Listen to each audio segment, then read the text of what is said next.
request Mr. Sanjay Gupta, who is the Chief Compliance Officer at Indigo Airlines. Can we once again, a brilliant panelist here, so much to learn for us, so much for us to be, I think, considering it's a post-lunch session, I am sure all of us are very alert. It's going to be a brainstorming of a session, so make sure you have your questions ready, because on stage we have such versatile and brilliant brains. So with that, I will now be handing over this session to our moderator, Ms. Tanya Singhal. Can you once again give a great round of applause for all our panelists? Lunch, talking about sustainability when sleep, I think, is one of the most sustainable things that comes to all of us. So would really urge us to be live here. We have a lot of interesting panelists for you talking about circular economy, resource management across their domains. So as you can see, we have a large panel here. What we'll try and do is, we will keep our answers short, crisp, and do it as a more Q&A format, so that each one of us can opine on a similar topic and you can see multiple diverse views. And then we'll try to keep the round open for your Q&As. Okay, on that note, a quick introduction from me, and I request the rest of the speakers to also, before they answer the question, quickly introduce themselves. I'm Tanya. I've been in the sustainability space for over 20 years now, an entrepreneur. I build solar plants. I started my firm when there wasn't even a solar policy in India, and today I have about 0.5 gigawatts of projects all over India, and they actually make money for their investors, and it's no longer just about CSR. It's something that will change the face and replace all coal plants on the planet Earth. And today these plants are listed on the London Stock Exchange. And while I do that, I have started my next initiative called Minzo, My Net Zero, and that's about bringing climate consciousness in our daily lives, how each individual can get to their own net zero. More on that as we talk, but coming to our topic on circularity, Surajit, if you could just introduce yourself and then guide us that with you in the waste management industry, right? How do you see the whole concept of resource management and circular economy impact the waste management industry? Thank you. My name is Vijayash. I'm the General Counsel and Chief Compliance Officer for a company called Sustainability. So sustainability is already embedded in the organization. So we're just starting from a foods post-lunch session, right? So we had our good lunch? Yes? Yes. Okay. So here's the question, how many of you who had lunch, when they completed the lunch, can confidently say that there was not a single food wastage after the lunch? I just want the raise of hands. Wow. I think this is a pretty good indication. I think 90% of the population. So we'll start with that. I mean, the food, I think, the thing which we are absolutely crazy about and we really love, right? I follow the principle, utna lo thali mein, jitna na jaye nali mein. Very good. Fantastic. I think you put the point. So coming from the waste management industry, we actually collect the waste from the household to transfer station to the dump yards. If you see the newspapers, you definitely have an idea of the kind of a wastage which is happening. So food waste contributes again a significant part of the waste, which is the wet waste, right? So again, from here, I think it's important from a circular economy standpoint. So what we do is we try to convert the food waste to the compost, to biogas, to energy as well. That's one part of a circular economy, which we are there. So that is one aspect. But here we talked about the responsibility, right? So as an individual, I think one of the biggest challenge is the food waste consumption and reducing that. Secondly, we all at home, right? We all maintain our waste management, right? How many of you here have a separate dry waste and a wet waste philosophy in the house? Yeah. So but for this particular question, I think we are in minority. And what exactly happens, when we mix food waste, plastic, metal, glass, all these things into one place, the amount of cost which will be taken for the segregation and it will actually end up to the landfill. That is significant. So government is spending that money for sorting and segregation, right? And ultimately you will pay because of the taxes and other things. So I think that's a very key aspect of waste management and has a direct impact to the circular economy. So this is one example. Similarly, with respect to the construction and demolition waste, you heard about Noida Twin Blast, right? Towers. So the construction demolition waste can actually be used back as a aggregates and cement, bricks and all that stuff. Even the RDF waste from hazardous things can be used as fuel. I know some of the speakers will talk about it. We also have electronic waste we all talked about, right? And everyone has a phone, mobile, and tablets and all. So the electronic waste also can be recycled and precious metals can be reclaimed. So these days, one of the popular things which we're talking about is the all arts, recycle, reuse, repair. So in Europe, they're also talking about mandatory repair concept. So that typically some of the manufacturers, they don't really put situations so that they can come back again. So some of those regulations in terms of a repair. Again, a question for ourselves. Whenever something goes wrong, I mean, we definitely want to replace it, right? We don't want to repair and use. Again, generations back, I think we were having that concept. So I think these are some of the things with respect to the waste management and have a direct impact to the circular economy and of course ultimately impacting the environment. And each of us have a greater role to play in terms of consumption, in terms of treating these particular waste. I'll possibly pause here and wait for another opportunity. Thank you, Mr. Ali. So we've actually covered one sector. Let's come to real estate. And let's get Ms. Shabnam first introduce herself and then explain us how would we put these same concepts as we just discussed for food and other sectors to the real estate sector, which is one of the most polluting in sense of the sector which consumes electricity, right? But also provides our whole, runs our economy.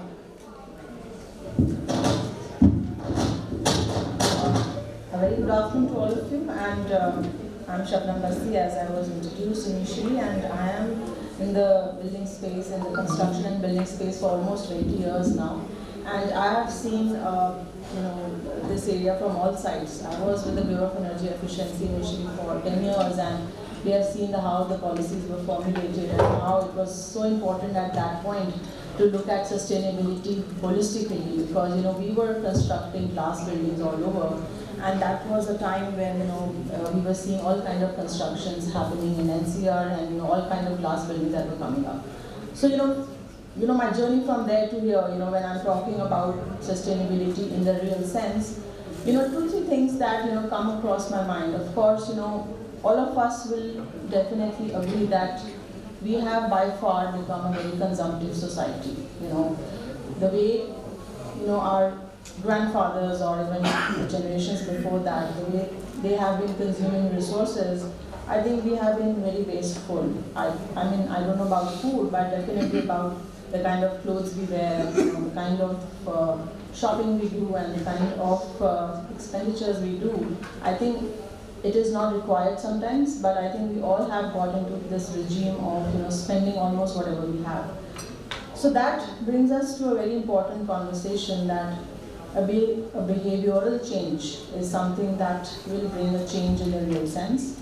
And that is true not only for the point of view of the concepts of life that are going to be discussed. I think we are putting a lot of jargons into place these days. We talk about circularity, we talk about sustainability, but I think we all will agree that this is not something that's rocket science. I think if we start doing some certain things in the most simplest way, we achieve sustainability at our individual ends and organizational ends. So for me, even if you do a simple task of switching off the lights, for me, I've done justice to the work that I do. But that is what I'm saying, that the change, if you want the change to happen, you have to have that mindset.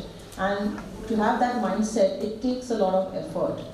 Because we come from a time, from where, we see that life is quite fast-paced and we want to quickly grab opportunities and we want to very quickly move on that path. But on that path, we are becoming more and more unsustainable. If I talk particularly about the building sector, 70% of the construction is yet to happen. So we are going to be witnessing a lot of construction in the next 20 to 30 years. And as Tanya had rightly pointed out, that it is the most consuming area that we have as of now, because buildings consume nearly 30% of the total electricity and is also responsible for the emissions that we are giving out. So how do you deal with it? Because, of course, you feel that, we are going to be consumptive in the coming days, but I think it's more a window of opportunity, because unless we convert this into opportunity, no matter how much conversations we have, we will not be able to translate that on ground. So that is important, that whatever work we do today, we have to consume responsibility. So even if you look at the way our ancestors have, and in the shlokas in Sanskrit, it has been very rightly written that whatever we borrow, from the nature, if we use it, we have to give it back equally.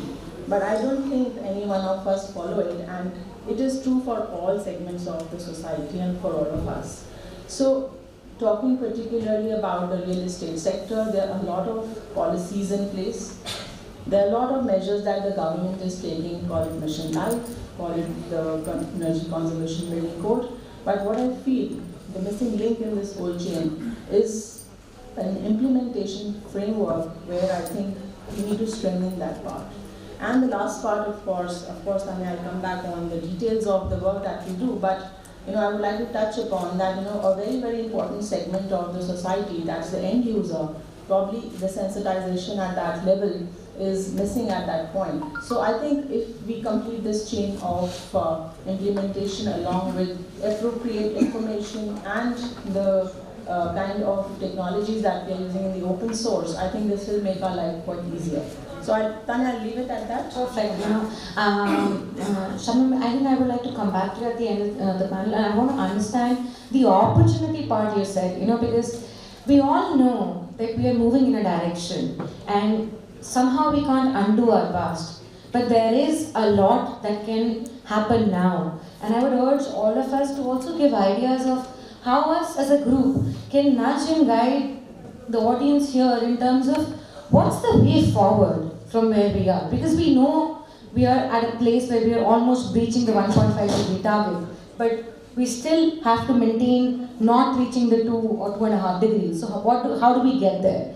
But before I move there, there's something you mentioned on policy. So Vidhi, picking your brains on policy specifically, what kind of policy initiatives are you seeing in terms of both circular economy or the 3 Rs? And because somewhere there is still a stick needed for this, and how heavy is that stick in terms of policy?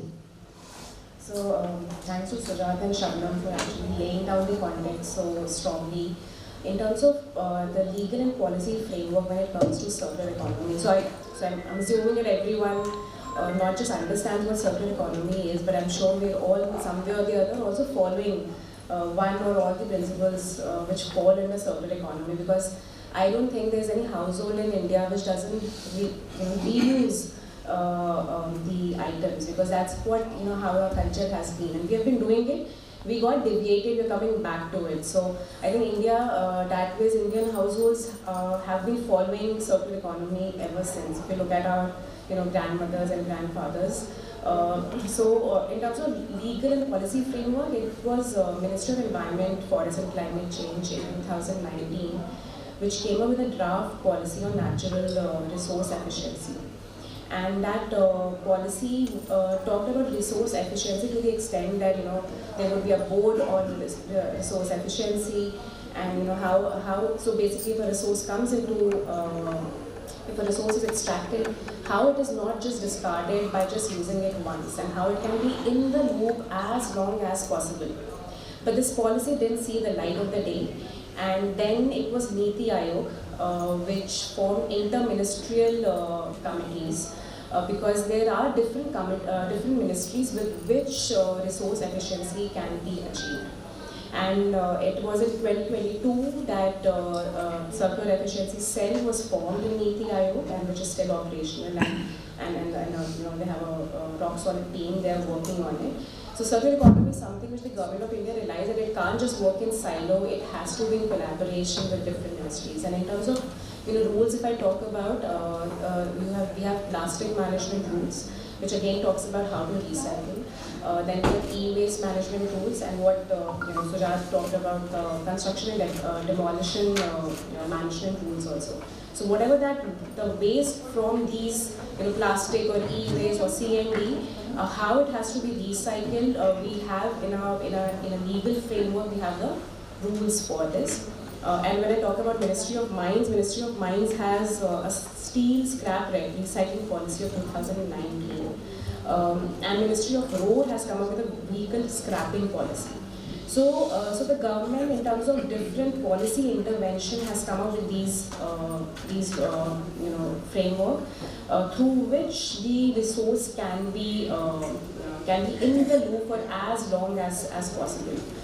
And so that's a policy framework, Tanya, to touch upon. And yeah, I think while we see a lot of these actions, if you could also, when we come back, talk about their implementation and how we are implying them in the real life.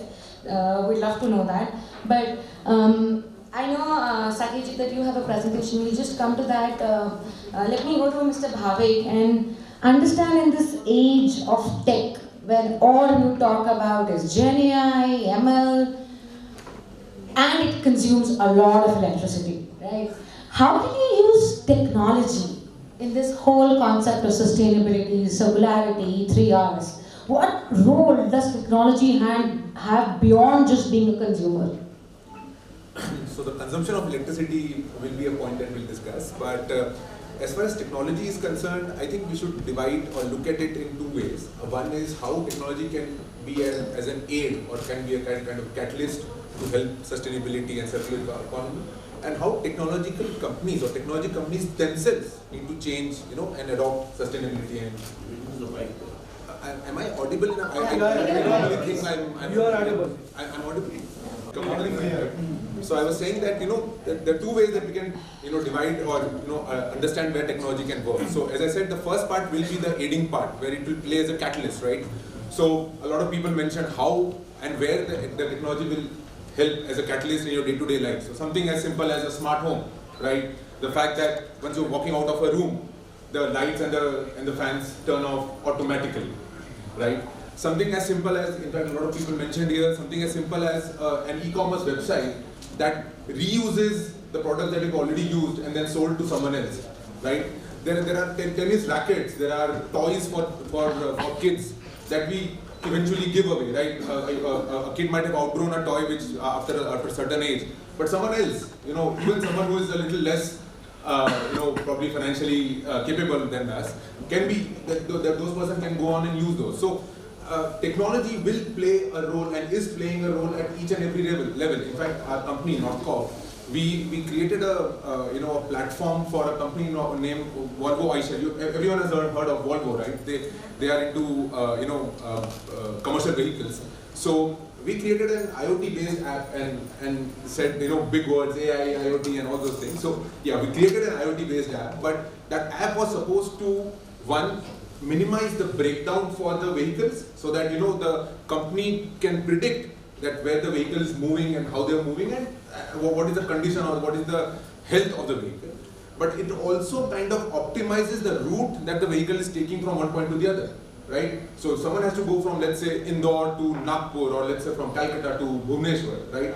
There is a high possibility that the driver might be going off the way and eventually when you're using a more diesel, right? But with this app or with this platform, you can optimize that. So even such a small thing will end up, I don't know, it might only end up, saving 50 liters or 100 liters of diesel. But that still is a big thing, right? So one part is, as I told you, where technology is playing as a catalyst. Other part, where technological companies are kind of responsible. So, paperless is now is a common thing now. So I don't think technology companies need to sell them as sustainable, because I think they are kind of at a leading position as far as the sustainability is concerned. But that said, data centers, cloud, these are things which are, in fact, data centers are now are being run completely by solar energy or renewable energy, for example. Cloud as such, as a concept, is much more sustainable than having your data on premise. right? I don't know how many people understand that, but having data on premise means you are maintaining, every company is maintaining their own server, every company is maintaining their own database in their own premises, right? Cloud helps you kind of efficiently optimize the use of data, and then your data is saved with someone else. For example, Microsoft or Amazon is saving your data, but charging you a very small amount for that, right? So something like this also. So technology companies themselves are also kind of adopting and kind of at the forefront of sustainability. But the core point will be how technology will actually help other companies, other industries, normal people to become more sustainable and environmental friendly. Got it. Helpful.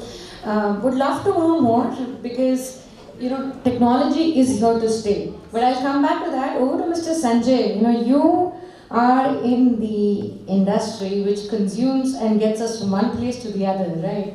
How do you see the industries and the conglomerates coming together to think about this whole vision of net zero through the theme of sustainability, circularity? What role does the industry body play?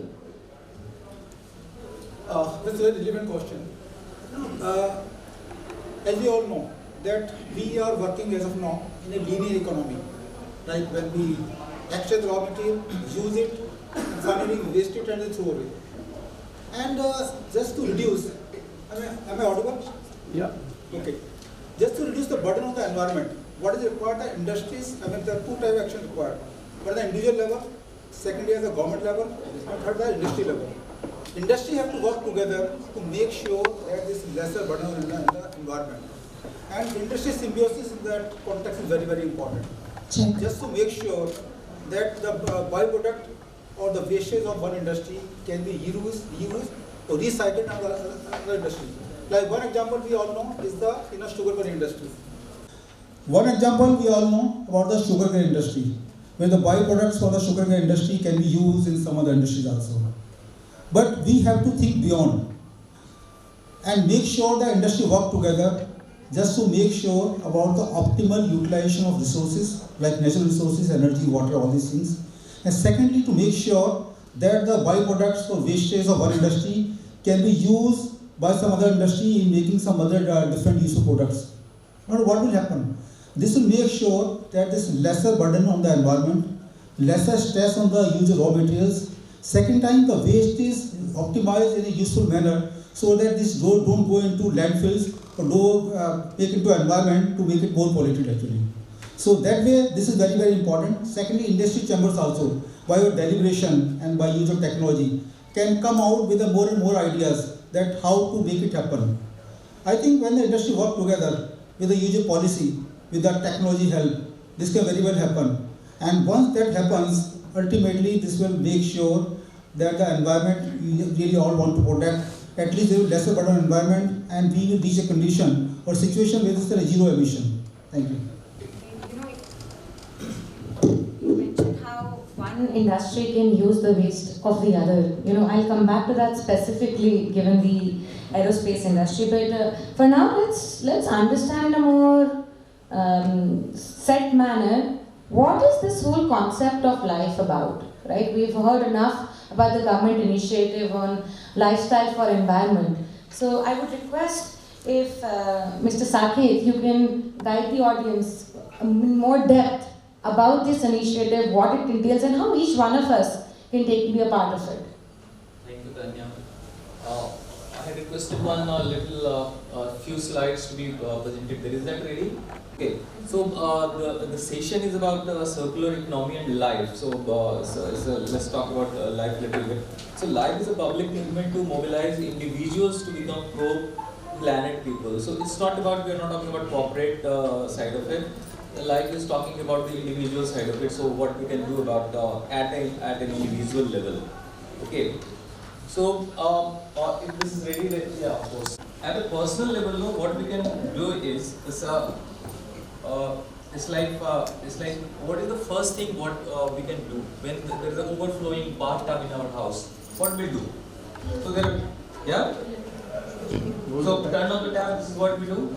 We will do. But the other option is drain out the water. So of course we do it first thing, turn off the tap, but in real world, when we come to the real world and from the other things, we don't do it. So turn off the tap means what? Refuse and reduce consumption. So really, practically in my view, we are talking about it, but we really do very little about it. Refuse and reduce. So turning off the tap is the first thing which comes to our mind, but really we don't do it. What we do it, we start running out of water, and what does it mean is recycle. We think that okay, we keep on consuming, we don't change our lifestyle, we keep on consuming, but somehow it will disappear, we'll recycle it and we'll do it, somehow it will disappear. The thing is, so primarily we are going by the second route, and what happens when we do that? Many people, we know about this is Ghazipur and Bandwari, this is in our own city. I mean, how many people have know about this and seen these mountains? All, okay. So the thing is, no, but how many of us are aware that where my household waste is going? Are we aware? First thing is aware, and then are we concerned about it? If I am concerned, and if all of us are concerned about it, then this mountain will not happen. Point is that. All right, so very important questions. As a sustainability professional or a corporate or a people concerned with sustainability, do we really know where my household waste is going? Am I concerned about it? So that's a question. You don't want to answer, but it's a question to think about. Again, what the waste does it? Even they don't have any solution. They simply put in a container, they export it out. Even they are equally clueless. Little bit more or less, but they are equally clueless. They just export it out. So ma'am said, is this a rocket science? Sabna ma'am said. So I mean, going by the state of affairs, what is happening today, really it's, we can very fairly say that it's no less than a rocket science also. Because even developed countries, nobody is able to put a grasp on it, that what to do about it. Okay, so there are a few statements which I have put it from the life statement, Google Lifestyle for Environment website. First is India's per capita carbon footprint is 60% lower than the global average. We will discuss what does it mean. Secondly, this is because our lifestyle is still rooted in sustainable traditional practices. We discussed about that. In fact, sustainability has always been a part of our tradition, culture and values. Third part is absolutely agree, our tradition has been like that. But let's a little bit focus on this, what does it mean, India's per capita carbon footprint. So how many of you believe this is true? India's per capita carbon footprint is 60% lower than the global average. How many of you believe? Okay, so this is true, so we all need to believe in that. It's true. I don't know how much visible it is, but here it's India 2, world average is 5, China is 8. And primarily the developed countries and the Middle East countries, they are very high. Okay, so is this a very happy situation to be in? So what do we do about it? I am very happy that my carbon footprint is just 2 metric tons per year. So is there any actionable on my part or no? So that's another question. So how do we interpret this?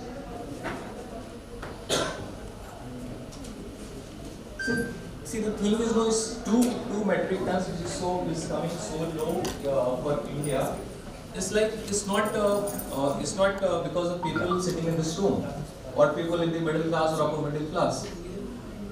So possibly our carbon footprint is much, must be surely closer to China. It's 8 or maybe even more than that.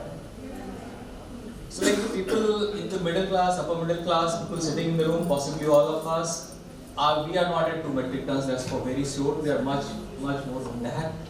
So the thing is for us, for the people like us, it's not a. This is a very grave question. So we need to. There are actionable from our side as well. So this 2 is coming because in our country we have large population who doesn't have so much of disposable income to go for consumption. So that's why it's coming so low. Alright, so that was one point where I want to make it. Sustainability has always been a part of tradition, culture and value. This is absolutely true, it has been. So we have seen our parents bringing groceries in cloth bags. We all have seen it, but now we are here. So it was part of tradition, but we have very quickly we have forgotten those traditions. We are in some other part. Thank you so much. To see it in pictures, but the point raised on the 2 million tons footprint. What if we ignore the 70% of the rural population we have in India and measure it on the balance 30, on people like you and me sitting in this air-conditioned room and talking about sustainability? Our numbers would be way off. And on that note, I would love to know, I feel this is a room of evolved individuals, people who are mindful, right? How many of us measure our carbon footprint? How many of us measure our carbon footprint? How do you think you can reduce something? You don't even know the quality that little bag. I feel, यार मैं एक bag ले जाऊँगी तो क्या फर्क पड़ेगा? Imagine that bag multiplied by 1.1 billion people. Imagine a 100-kilometer ride that I do into 1.1 billion people in a year is actually the amount of emissions the whole Amazon forest recaptures in a year. So when we translate that at scale, things change. And that's where I will pause and urge you. Coming back to the theme that we have today on circular economy and concept of that. I'm sorry. Yeah. Going back to Mr. Ali, we heard Mr. Sanjay saying that waste from one can be input for the other. How do you see in supply chains, specifically both upstream, downstream, how the concept of circular economy can come into picture? And in today's world where reporting has taken a new step, there is the whole concept of BRSR reporting. How does this thing affect your reporting lifetime? So 2 parts in the question. One is about the supply chain, second is about reporting. Sure, I think some of the concepts which you're discussing is largely from an individual standpoint. I think even from an organization standpoint, from a business standpoint, I think it's absolutely important for each of the organization to look back and see their own environmental practices. I mean, large manufacturing concerns, whether it is using energy or fuels and consume electricity, in terms of their own manufacturing practices, in terms of recycling, how they are managing the waste. Lot of elements are now significant because they have to report as part of a BRSR reporting, at least top 1,000 listed companies. So as an organization, so we're definitely consuming a lot of resources as well. Just like we talked about individual duties, I think even all the organizations, largely manufacturing, have a similar equal duty to use the resources in the right manner and come up with practices which reduce the dependency and emissions and all those aspects. Right. Similarly, when you talk about the supply chain, of course, all these companies are also working with their vendors and suppliers and so on and so forth. Right. Subsequently, maybe in the next 2 years, I think even the companies are supposed to report scope 2, scope 3 emissions. It means that not only they have to talk about their environmental practices, but they also have to report about their vendors and supply chain participants as well. So that means that even the MSMEs and small scale industries, the supply chain, they also have to work through the practices. But otherwise, what happens? The larger organizations can always say, hey, you know what, we are good. But the sourcing, when it happens, I think how a particular product is prepared, whether the emissions are there or what kind of resources are being used. So I think that has an impact. Again, the large organizations have a role to play in terms of working with those supply chain. Another aspect here is important, as as we are getting more and more global regulations. There is a regulation called German Due Diligence Act and some CSRDD in Europe. I think in the next 2-3 years it's going to have an impact. They are also have a similar reporting standards. And let's say a lot of exporters are there from India, and if they are not following those parameters, then they cannot work with those players. So that will have an impact to the supply chain and MSME industries in the long run. So while we talk about the environment and all, it's absolutely important even for anything to do. Yeah. And for my audience, I just want to show, we're all aware of scope 1, 2 and 3 emissions, right? So quick refresher, scope 1 is something that my fleet, my industry, my factory may directly emit, right? If I have a boiler, the emissions of that boiler. Scope 2, for a company is the emissions that I generate by using the electricity. Whether it's my own, or whether it's renewable, whether it's what I draw from the grid, emissions because of that. Scope 3 is everything else. It's whatever I consume, my upstream emissions, what it takes to build my product, my downstream emissions, what my product actually generates, emissions from my employees, everything. It's that other that typically sits in the balance sheet. And as Mr. Ali said, that other can actually be up to 90% of a company's emissions. And today, unfortunately, it's not mandatory to measure and report it, but the time is changing and we'll soon find an era where even scope 3 emissions will need it to be reported. Yeah, there's one supplement, it is that sector which needs a lot of support because we are professionals, chartered accountants, company secretaries and all. Exactly. I think that sector needs a lot of advice in terms of how they can move towards that. Because it's undefined. Scope 3 has 17 elements. Everything that was tough, जो समझ नहीं आता था ना कैसे measure करे, direct नहीं है. Something which is not mine, my factory doesn't do, my electricity is not there. Everything of that is in scope 3. Okay, coming back to you, Shabnam, we talked about corporates and what they are doing and what is their role in this.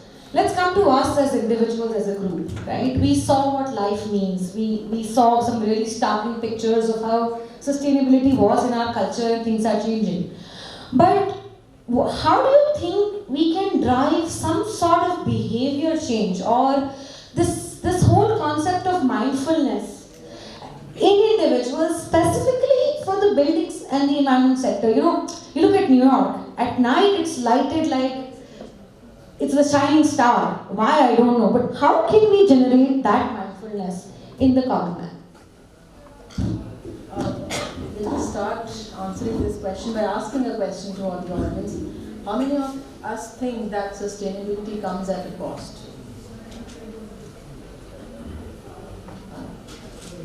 It comes at a cost? In the long run, it turns out to be cheaper. In the long run, it turns out to You be had an cheaper. answer? Short term, lot of costs, economic growth. Okay, that's what I'm asking. How many of us think that there's a cost? Economy of trade-off. Capital cost? Any other answer?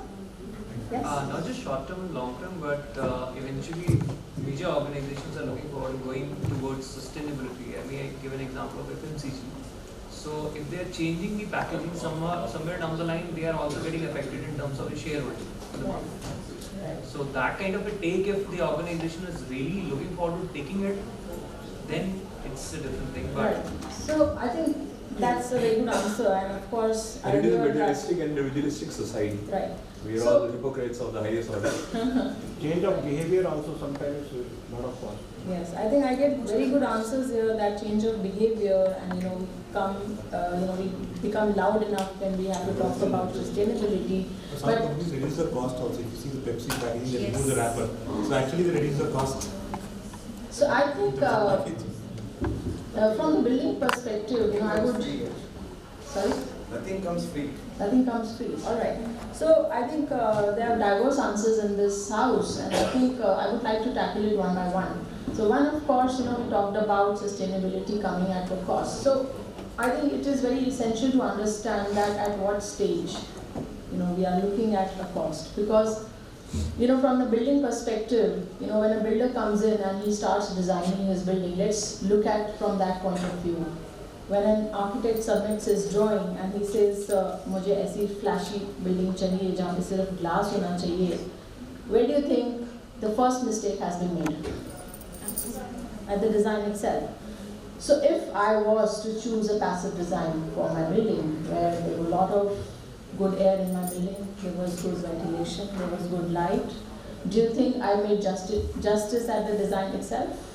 So that's my first mistake that I made, that I did not choose a good design, and I wanted something for the purpose of aesthetics. I wanted something to look very fancy, and that is where I start putting the burden on my finances, on the capital that will go into my project.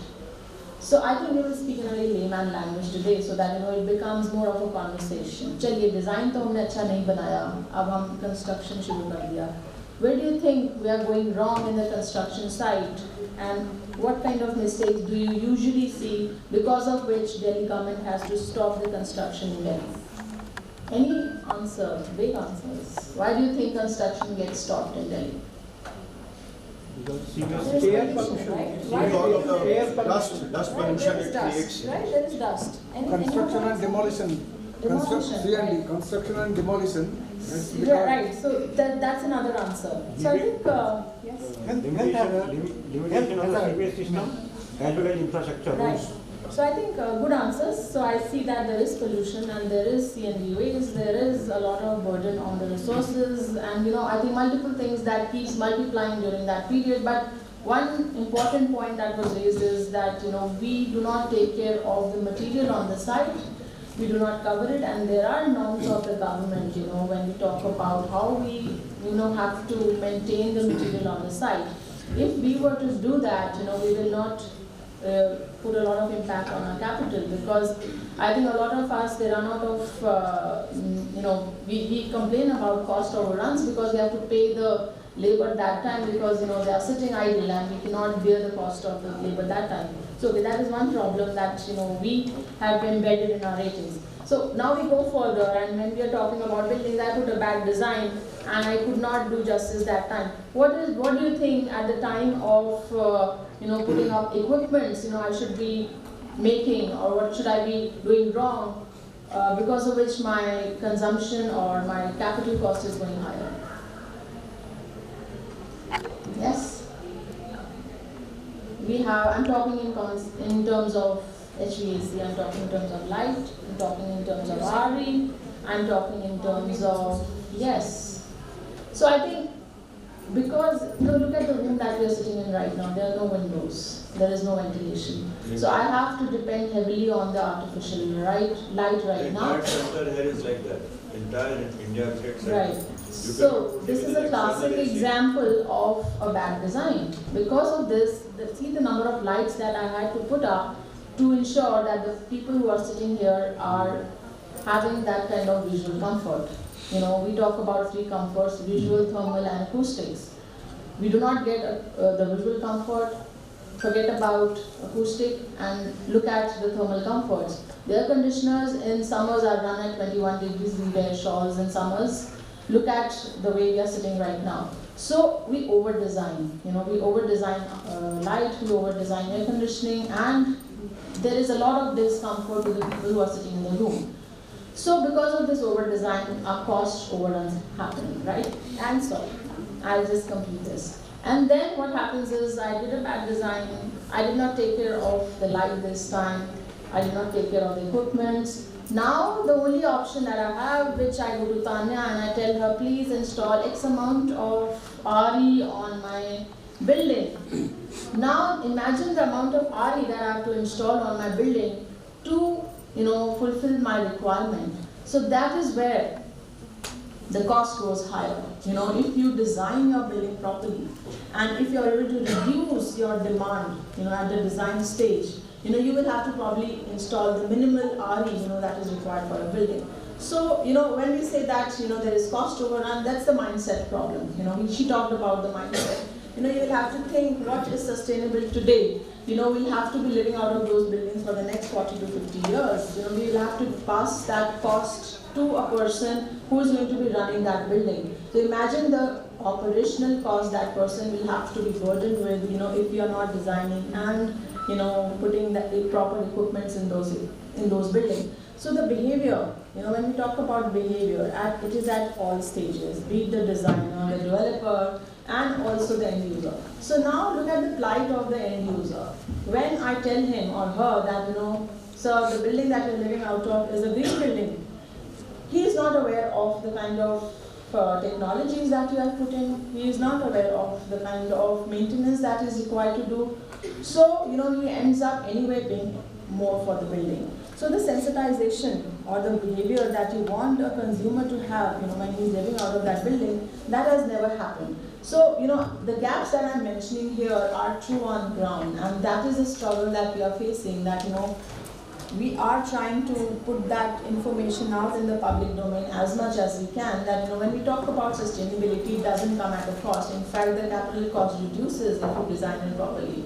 So that is a behavioral change that will happen, and it will take time. I'm sure this will happen very soon. Thanks. Very well said, specifically around the fact that the change has to happen at all levels, at the foundation level first. But I want to pick on the question you mentioned in terms of, do you think being sustainable is always a cost? And we did hear different trends about us being all capitalistic. Money drives us, and it's a known fact. But why is it that sustainability always has to be a cost? If we think about it as an ROI, if we broaden our horizon, all the concepts of circular economy means the fact that you are reusing, saving. It may mean that you are investing something upfront. But if you look at this not as a 1-year horizon, but as a 10-year horizon or a 100-year horizon, is it genuinely more cost? If I use the principle on the return on investment, is it not saving? I can take solar as a simple example. When the time solar was a subsidy-driven model, India could barely install a few gigawatts. Now that we are cheaper than coal, the business generates cash, there is billions of investment coming in. Let's be clear. You can invest 100 rupees, 1,000 rupees, maybe $1 million for sustainability as CSR. But you cannot invest billions and trillions of dollars. So sustainability by choice has to be looked at a ROI-based decision, and it is not always a cost center. It can be a saving center. On that note, Vidhi, back to you. Continuing the question, where we were on in individuals and their behavior. How do you see small individual actions? I said boond boond se bharta sagar. How do you see those boonds changing this larger economy and this larger system and the role of individuals in it? So I think in the first two panel discussions also, and also sir mentioning that he's been taking metro and like the fact that not using the business paper card and using the QR card. So I think it's in the theme since morning that we've been talking about those individual choices. And if I just tie this with Sustainable Development Goal number 12, which is reducing production and reducing consumption, right? To have a minimalistic lifestyle where we don't use, we don't use the new resources every single time there's a need. We can also reuse the ones which we already have. So Sustainable Development Goal 12 is actually against the capitalism, right? So you're not using everything new every single time. And so if at all, if we have felt helpless at any point of time, then how do we combat climate change? There's so much happening around me. There's so much of air pollution, water getting depleted, the groundwater, the quality of soil is getting degraded. The only one thing which is in our control, and the only one thing which will definitely have an impact is the individual decision that we make in our daily lives for environment. So there is nothing to feel helpless, because there are times when you keep reading about the climate narrative that, oh my god, this is the kind of destruction that has happened. And when we look at the IPCC reports that, this is what is going to happen. And in the second panel, there was a discussion in World Economic Forum. So World Economic Forum releases a global risk report every year. And this year, the risks that they have said in the next 2 years and in the next 10 years, the risks which are going to top the charts are only environment-related risks. So out of the 10 risks they have said, 6 of them are just environment-related. Right? So that's the amount of risk that we have. So when we look at these gloomy figures and facts around us, the only thing that is in control that we can do is the individual choice. And of course, PM Modi in Glasgow, when he declared this mass movement of life, how Mr. Saket has also emphasized it so much nicely, that's one tool that each one of us have. We don't even have to tell, the government is not doing this or this company is not doing this. While of course we have to hold them accountable, but we also hold ourselves accountable for what we are doing. So individual choices definitely, and so first two panels again I'm going back to there was Prachi there saying that the app is there, and how each person adding, and how what Tanya is mentioning that if you start measuring your carbon footprint, your water footprint, So what you can measure is what you can control, and what you can measure is what you can work towards, right? You can at least reduce the intensity of it.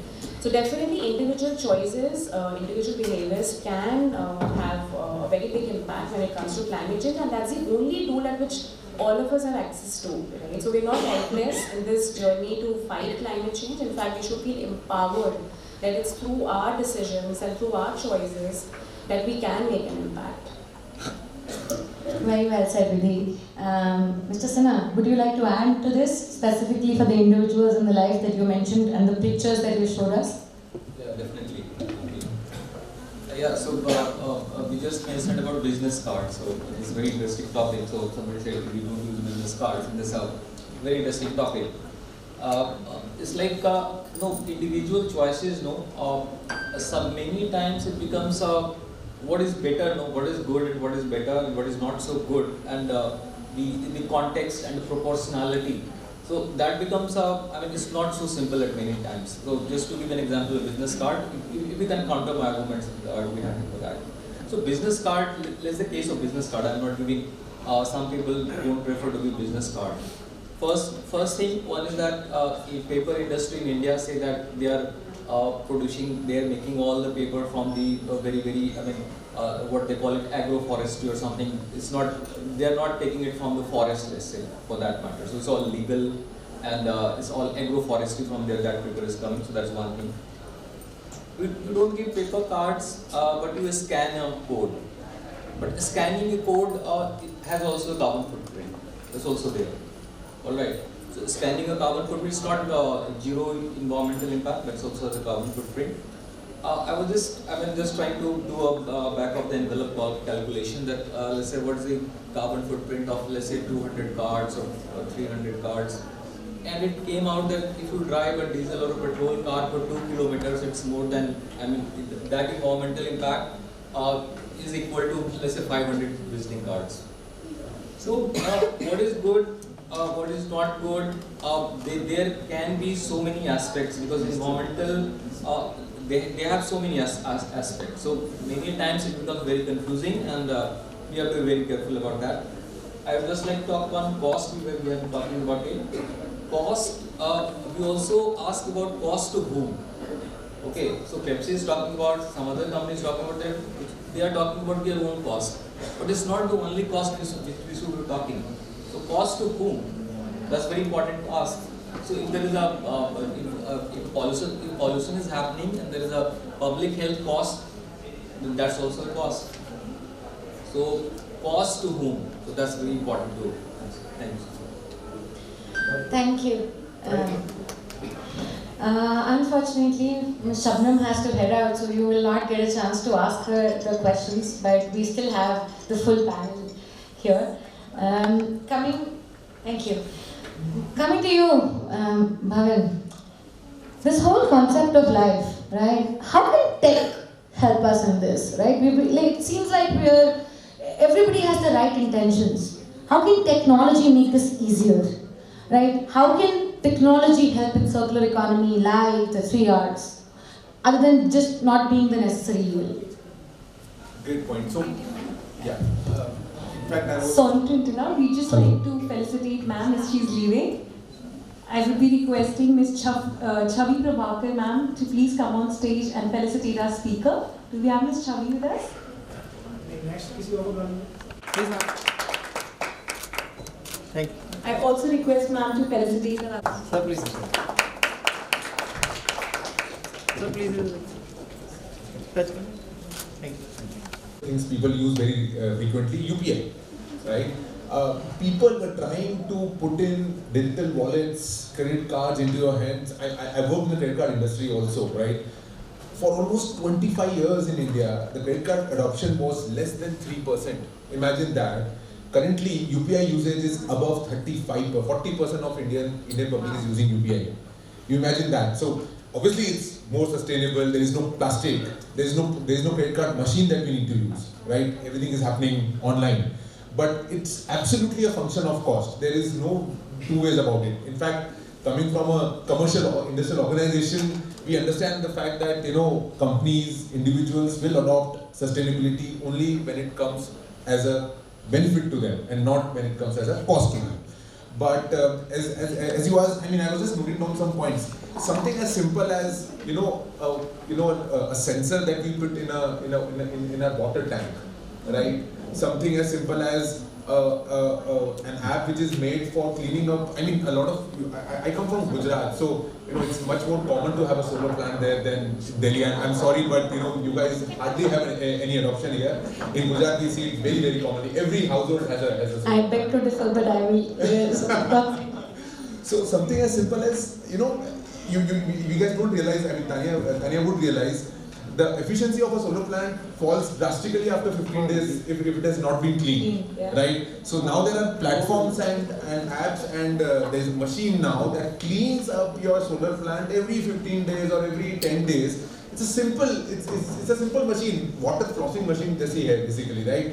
But something as simple as that increases your efficiency, right? But people don't think about it. So it's a matter of ownership, right? The industry should come up. The commercial companies, industry should come up and think of solutions like this because there's money to be made. I am not going to deny the fact that anyone is going to do it for social work. There is money to be made here, but at the same time, the companies will also realize the benefit out of it. Again, another very simple point is inventory management. As a lot of people said that capitalism might not be, especially the consumption might not be the right way to go. I mean, extra consumption. A lot of us only realize that we have had extra saman at home only during our Diwali cleaning, right? उससे पहले हमको पता ही नहीं चलता है कि घर में कितना सामान पड़ा हुआ है. A lot of companies also go through that. उनको मालूम नहीं पड़ता है कि हमारे पास inventory कितनी पड़ी हुई है. There's something as simple as an inventory management tool, जिसमें हमको पता है कि what we have ordered, what is lying with us, what is the opening stock, what is the closing stock. Something as simple as that also helps. So, I mean, according to me, as a tech company, I see endless opportunities in this. If there is right intention, if there is money to be made, and there is adoption by the people, all of them have to be involved. It can't be a single clap with a single hand. In fact, government policies are also equally responsible and important. But if there is commercial viability, I am very, very sure the sustainability will be adopted, and it will not come at a cost. It will in fact be profitable for the world. Great. It's like saying mindfulness is the key to unlock a lot of these things because it's the small actions that join together to create a big thing. Sanjay ji, over to you. How do you see this whole initiative of life where India is leading, changing India's face at the global level, and the theme that we are discussing, how can individuals change this, given the Indian specific culture, and bring us in the global level?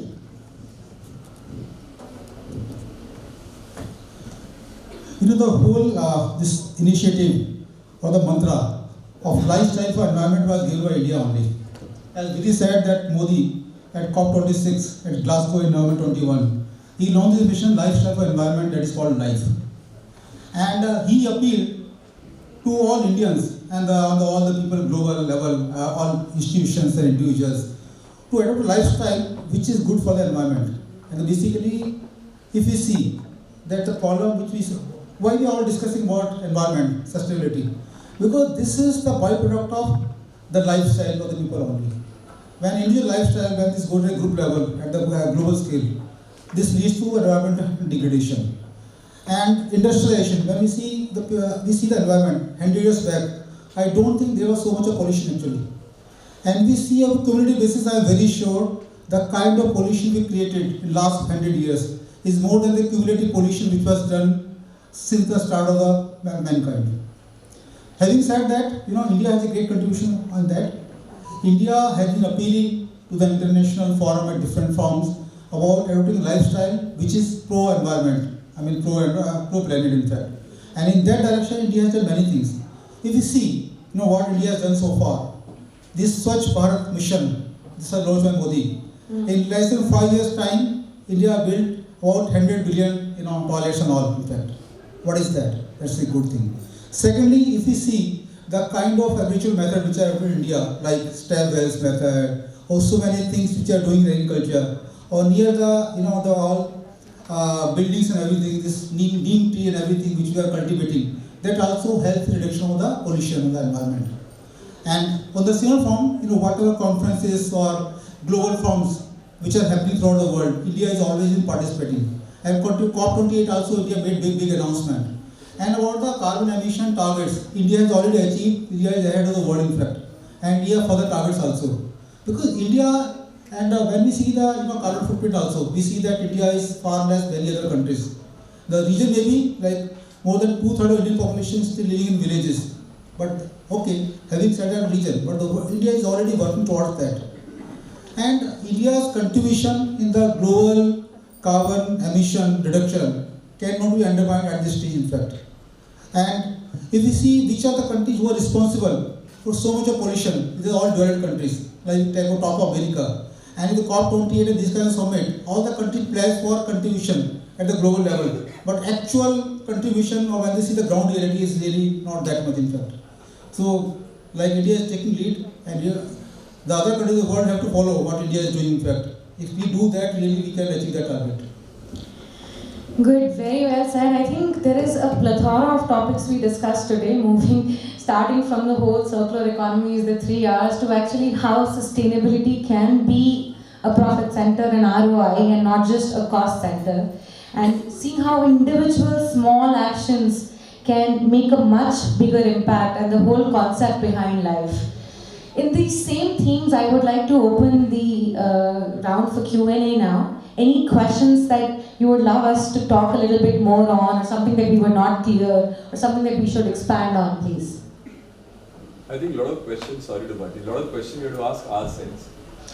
That's a very well thing said.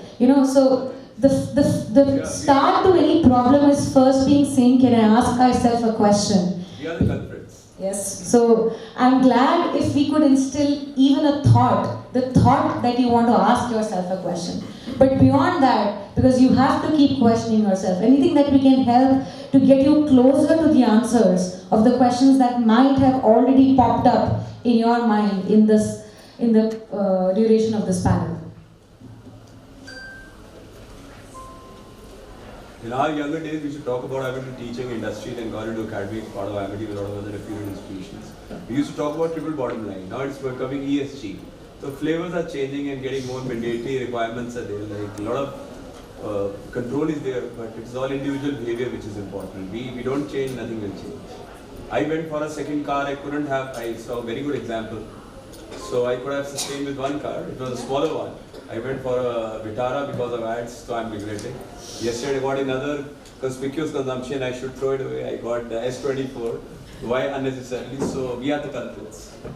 We should cut down our consumption. I think the start is by mindfulness. To accept that we are the culprit, to be able to say that aloud is the seed that we need to grow. And I'm really glad that you're thinking in that direction, or we've been encouraging you enough to think in that direction. I'm sorry, we only think, we don't implement. Well, mindfulness is the start. For example, this bus she was just gone, she was talking about this building, I gave an example, this building is exactly the thing.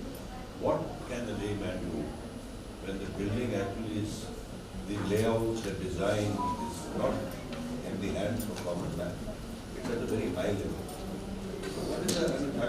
How you can contribute? I want to ask you. That's a great question. So, Mr. Sharma, you didn't introduce yourself. I would love to. Mr. Mohan asked. Mr. Sunil Mohan asked a question that how can I play a part when I was actually not even there when this building was getting designed? I am not controlling how many lights this place has to switch on and how much AC do I need to do. Well, to that I would just like to think and say, in our life there are 1,000 things that emit or pollute, and of that maybe 50, 60, 70% we don't have control on. But for the 30 that we do, if we can mindfully reduce them even by 15, 20%, and if each one of us starts doing that, cumulatively the impact of that will be huge. Like we are saying, we don't have a control on this. Similarly, the designer who has actually built this is listening to this somewhere. And as he designs the next building, if he is mindful, he will make the change. So the change cannot happen if each one of us thinks, मेरे करने से क्या होगा? the community will come together when each one of us starts taking an action. But it's like a chicken and egg. मैं अकेले क्यों करूँ, बाकी नहीं कर रहा, बाकी बोले कोई नहीं कर रहा, मैं क्यों करूँ? Somewhere somebody has to start. And why is that somebody not me? Why is that mindful person not me? In whatever little domain I can. Because no action is small. That plastic bag to that bag that Mr. Sinha just showed, that action is also not small.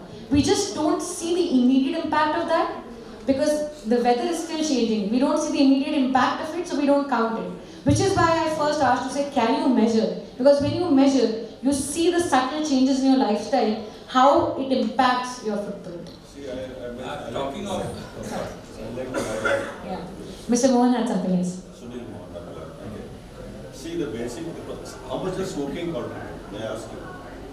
Well, I'm not fully aware, but it's not the most significant contributor to this thing than burning a stubble to keep yourself warm. It's like one of that will be some hundreds of cigarettes. No, smoking doesn't. Yeah, come exactly. from, it's a carbon neutral It's a because of the green. It is from the green source. It doesn't contribute. Why is my case? Okay. We had something else, sir. Talking of architects who design a building, you know, these days we got our apartment renovated and the showers that was installed in the washroom. I mean, it almost is like raining. But then I realized we are wasting too much of water. It's better to have a bucket full of water and take out. Because you know, when you use the shower, not less than 3 buckets of water you waste. But of course, this is a very old concept. I come from Bihar originally, where we did used to use only bucket water, but now we have shifted to shower. It is lovely, but then I think bucket. Sir, we have a smartphone. We have a smart type solution or smart home solutions for these two, right? The shower should not run for more than 7 minutes. I'm just giving an example. Yeah, that's a good idea. I think these technologies also can help a lot in saving the waste that we do. So there are technologies now that also tells you that, you know, if there is a particular temperature of water that you like, you know, that's set for you, you can set it with a timer and it fills up the bucket at exactly the same time. So there is no wastage. You know, you don't need to wait. And you don't need to turn on the geyser 20 minutes in advance till you do that. Nowadays, geysers and all that, of course, they switch off. Yes. Yeah, even air conditioners and all. Again, you said it's again mindfulness. You have to see at what temperature you are taking bath. Exactly. Once you keep it on a temperature which is colder, certainly you are going to use less water. Absolutely. We have to be taught bearer as far as the green concept is concerned.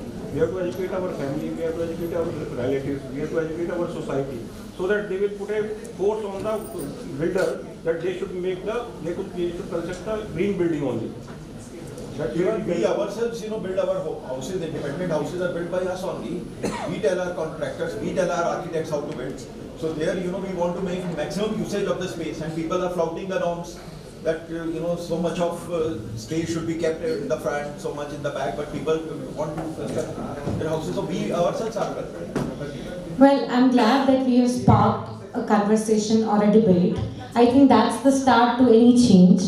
I don't see any specific questions for the panelists. Any questions, any last minute thing for the panelists, or we then like to close the panel? You conducted it so well and you made us so informed. We are questionless. Thank you so much. On that note, I think we sorry, we have a question there. Please direct the question to one of us. Yeah. I mean, it's going to be a common, anybody can pick it up. Okay. Like we have neighborhood initiatives and a lot we are thinking about micro level and our own initiatives. But when we see corporates, let's take example of cybersecurity. There's so many companies coming together. We just had discussion on EV, electric vehicles and all of that. And companies are making a lot of efforts, no doubt about that. But when we join a neighborhood as different companies, is there more that we can do? Is there any example like that? Say, look, we can extend something more, like 5-10 companies coming together. So neighborhoods like companies together. For example. For example, give an example from there. So Cyber City knows DLF property, okay, and they're LEED certified and platinum certified and all that. So I mean, I don't know what you get from it. But again, at the community level and corporate level, of course, why not? Why not? So there are 10 companies on a road in Gurgaon, but the road is very badly made. But I don't know, all they are big companies. But why we can't cooperate and do something about it? That's what I mean to say. That's what you are saying. Yeah. I think we should do it. I don't know why we don't do it. In terms of, sustainability also, I think, just like you said that, building up a solar plant which is combined, probably एक building में एक बंदे से possible नहीं होगा, but if they do it together, getting rid of waste, probably avoiding plastic, ordering food together. I don't know. There are enough examples, right? So Friday food that people order, Friday evening food, if 3 companies decide to order it together from one place, I'm pretty sure it will save a lot of carbon emission. That's the idea. Also, like to the point, like we talked of industry symbiosis. That's a, though it's a different concept. Like industries, raw material have to be used by other industry to make it. But going the same direction, when some industries are located at a place, they also come together and make some efforts in making their contribution whatever is possible. For example, you gave example of cybersecurity. For example, there's a road leading to different companies. All buildings are on the same road, and that road is dirty actually. Because people, HR people or whatever from each company, they can also decide and make some contribution towards making that road worthwhile. Secondly, if the same companies at the same location are using some resources, they also can combine their pools of financial resource pools together, so that every company is not required to spend on that amount in fact. And similar the concept of the society living in fact. When we are all living in the apartment, what we are doing for the apartment, we are taking some steps which are good for the environment, like for example disposal of waste, or doing some steps which are energy friendly. Similar kind of concept can be applied everywhere, whether it's industry or community or society. We all can contribute together. Individual contribution count, but when the people come together, this is more worthwhile. I thank all of you and would like to part with that and that one thought, that your actions matter, be mindful. We are all a part of this, क्योंकि बूंद बूंद से भरता सागर. Thank you everyone. So many aspects of it which we were absolutely unaware about, like especially a moderator, very brilliantly moderated. Tanya ma'am told us that in order to control something, like our carbon footprints, none of us raised our hands when she asked how many of us even measure it. So I think that's a key takeaway for me, that I would, on a personal note, try to measure, because that is how we're going to control it, right? So thank you so much, all our panelists, for such a wonderful session. I would now be requesting technology in order to embrace sustainability. Technology is a tool in order to embrace sustainability. Now, my concern is to what extent can technology be embraced for this? Because installing apps for everything, just one small example, installing apps for every little trivial thing that we can do otherwise also. What sense does it make? Because there is a cost to that also. There are consequences on the other side of sustainability when it comes to usage of data and usage of other technological devices. So how and where are we finding that sweet spot? I don't know your name. Supriya. So Supriya, absolutely right. Every bit of thing that we do obviously has a pros and has their own pros and cons. So I personally don't agree to the fact that we should blink it everything, right? Everything which is last minute yaad aaya and should be available. We should at least plan for a week in advance and ask for an order, everything at one go. So getting a jam separately, a bread separately, and egg separately is absolutely stupid, according to me. In the same way, I was just speaking to my team before the discussion for ChatGPT. I mean, you guys might not be aware. For every question that you ask ChatGPT, because these are data centers and terabytes of data being processed at, I don't know, if you write into a ChatGPT account right now a question, it might be processed in Chicago or probably Austria or I don't know, probably in Singapore. And for each question, ChatGPT takes up half a liter of water, right? For each question, and I'm sorry, not for each question, each answer. So for example, when we ask one question, it probably throws up 6 or 7 answers, right? So 3.5 liters of water gone. only for that. So, you have to be mindful of even writing a question on ChatGPT to understand where you are. There is something called green coding now. I'm sorry, I might be taking up some extra time, but there is something called green coding. People are now realizing that every extra line or extra word of code that you write, the processor takes that extra amount of time and energy to process that code, and that is wasteful. So now if you go to Facebook or Google right now as a tech engineer, and when you apply for them and you have a technical round of whatever the test, they actually don't only test it based on the outcome. They also test it based on how efficient it is, how small a code that you have written which gives the same kind of result. So I am absolutely strongly of the belief that apps se bharna apne phone ko is not the right approach. It starts, as Tanya said, with mindfulness. I mean, you know what you need, you decide on the 5 things or the 10 things that you need, and you start with that. That's my take on that. Samsung and iPhone will not like you. I still need business for them, sir. Well, thank you so much, sir. I think the world is in a state of continuous change. It's always evolving, and it's very vital to develop a positive change for the people and the planet, and change the purpose of doing business altogether, and make profits with a greater sense of social and environmental responsibility. So I think that is how we'll able to take decisions for ourselves, and with that we'll be closing this session. I would once again thank all our panelists, and I would be requesting Ms. Chavi Prabhakar to please come forward and felicitate our moderator for this session, Ms. Tanya Singhal. Can we give a great round of applause? Please, ma'am. Okay. Thank you. I would request ma'am to also I would now like to invite Mr. Patnaik. Please, sir. Thank you. And our very well responded. Thanks, sir. Please, sir. Thank you. And now, thank you. Please, sir. Wait. Thank you, sir. Speaker would be joining us virtually, so as soon as we connect through her, we'll be starting our session.